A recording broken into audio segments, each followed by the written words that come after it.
Welcome to the Leading Moms Podcast, where every mom has a story.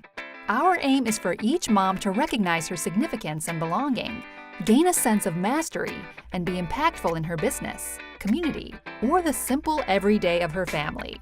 And now, here's your host, Christine Pilkington, founder of Leading Moms. Who's excited for our very first Leading Moms podcast? I know I am. You know, this idea has been a kernel of an idea for quite some time here. We host Leading Moms every single year, and we've been doing that since 2012. And here in Vancouver, we benefit from that annual conference, and we share that content on YouTube and other channels like Facebook and Instagram. But we were wondering, how can we actually share that content and reach more moms, because this content is so juicy and so valuable.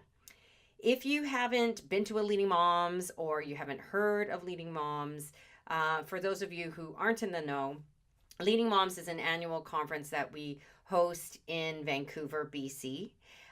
It is sort of modeled after TED Talks, where moms of all walks of life, all backgrounds, all different career levels, professions, they come and they share their stories. And in that, the moms that come and hear them have an experience where they realize that they have a lot more in common with everybody else and that they're not alone in their responsibilities of being a mom. So I'm really excited about what these coming weeks are going to bring, especially reliving some of these amazing talks that we've heard over the past 6 years. I've been obviously to every single one of these Leading Moms. Some of the ones that you're going to be here are going to be dating to that very first year of Leading Moms way back in 2012.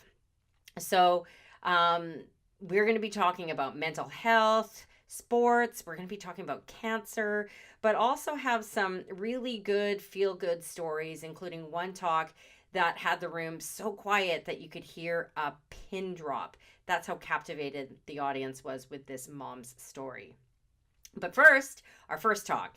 It was challenging to decide who should be first, and ultimately, I decided to kick this off with Alex Greenhill's talk from 2015.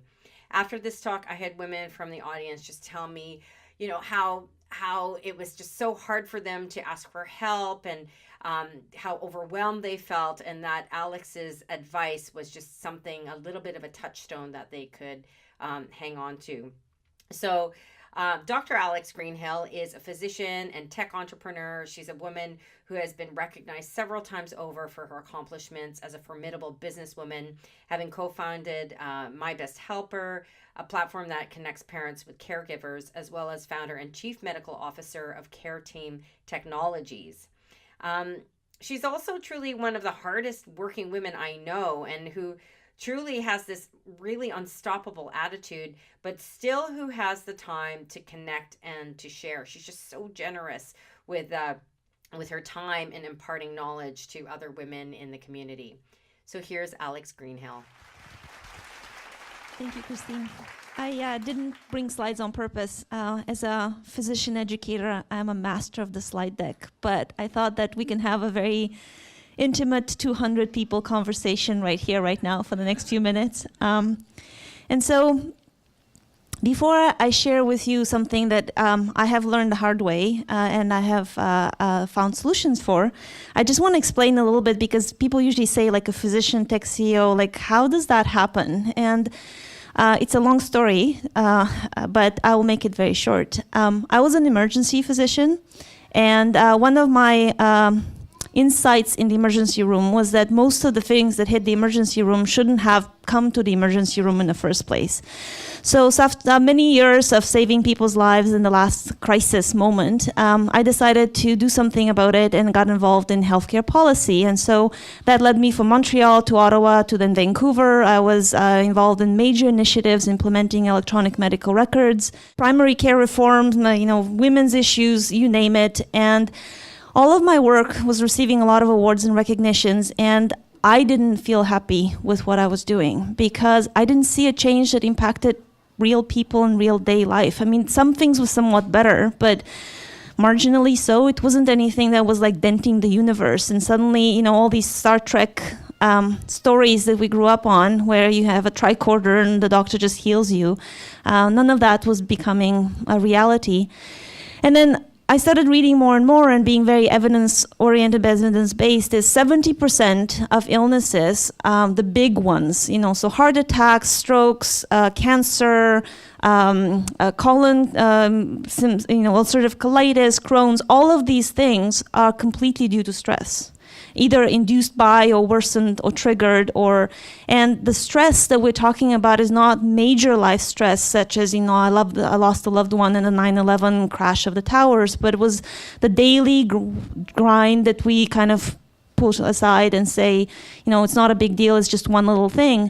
And that little thing, when you'd actually do studies, and I could have put up lots of slides to show you the evidence behind that, but it's a low-grade inflammation, largely because it triggers systems that were built to help us run away from the lion chasing us. It was supposed to last 5 to 10 minutes while we found safety, and then all of those systems would shut down. Our daily life, with the ongoing small events that are happening, are triggering all of those systems and are turning them on all the time. And so what happens with that is we're not built to withstand that, and our systems are sustaining wear and tear.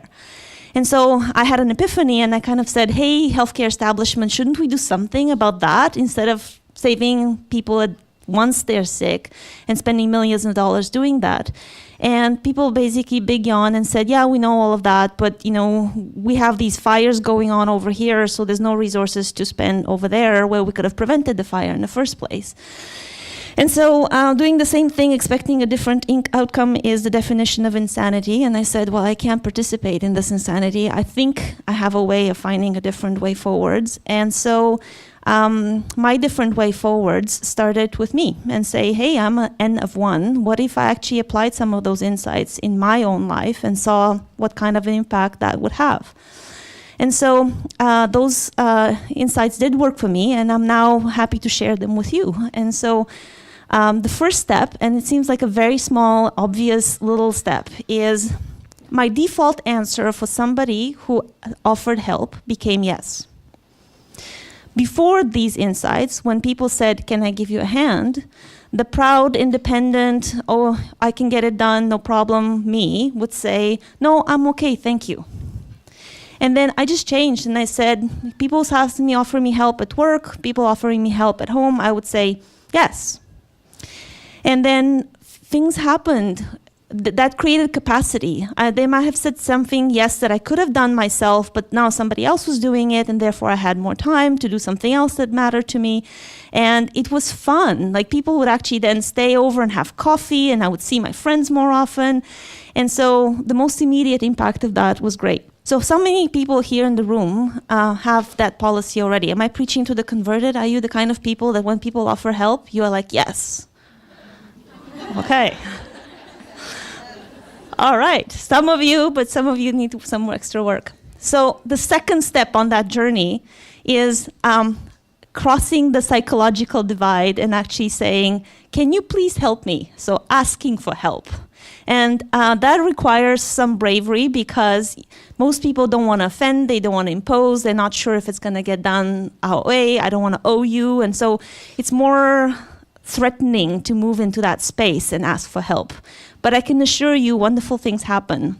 And most importantly, all of the research, including some great stuff being done at UBC, shows that people providing help to others feel better on the spot. Like, if you help somebody else out, the person offering the help feels better, and they will live longer and healthier. So in fact, by asking you for help, I'm giving you an opportunity to feel better right now and live longer and healthier. And so after doing that for a while and sharing those income, I have tons of people who've tried to implement that, and they've seen the benefits. Are all the problems solved? Well, no, not entirely. Life is better, but not yet to the degree to which I wanted to improve it. And so there's 3 additional things you can do after those 3 steps. And the first one of them is actually Art's Umbrella gave me the short way of saying that, which is when they do birthday parties with kids, the first thing they do with the kids is they say, if you get paint in your hair, what do you say? No big deal. If you get paint in your eye, what do you say? No big deal. If another child runs into you and drops the paint on your clothes, no big deal. And so one of those things is that being a mother and running around and being busy, things will happen that are outside of your control and your day is going to go haywire. And my first thought is, it's not a big deal. Right? It's not a major disaster. There's nothing I can't recover from. And, I was late for the BCIT convocation in May, where I was the keynote speaker, because my daughter was throwing up until half an hour before. There was nothing I could do. There's nobody else you can delegate to. I can't ask anyone else. It's you. And so, no big deal. The second one is we're building a whole bunch of tech tools that will make it easier for you to reach out just in time and ask people for friends and community for assistance. So watch for all those tools hitting you on your mobile phone. You can figure out which one of your friends is available to help. And then last but not least is people underestimate the benefits of giving hugs. Hugs release oxytocin. It's an instant booster to your health and well-being.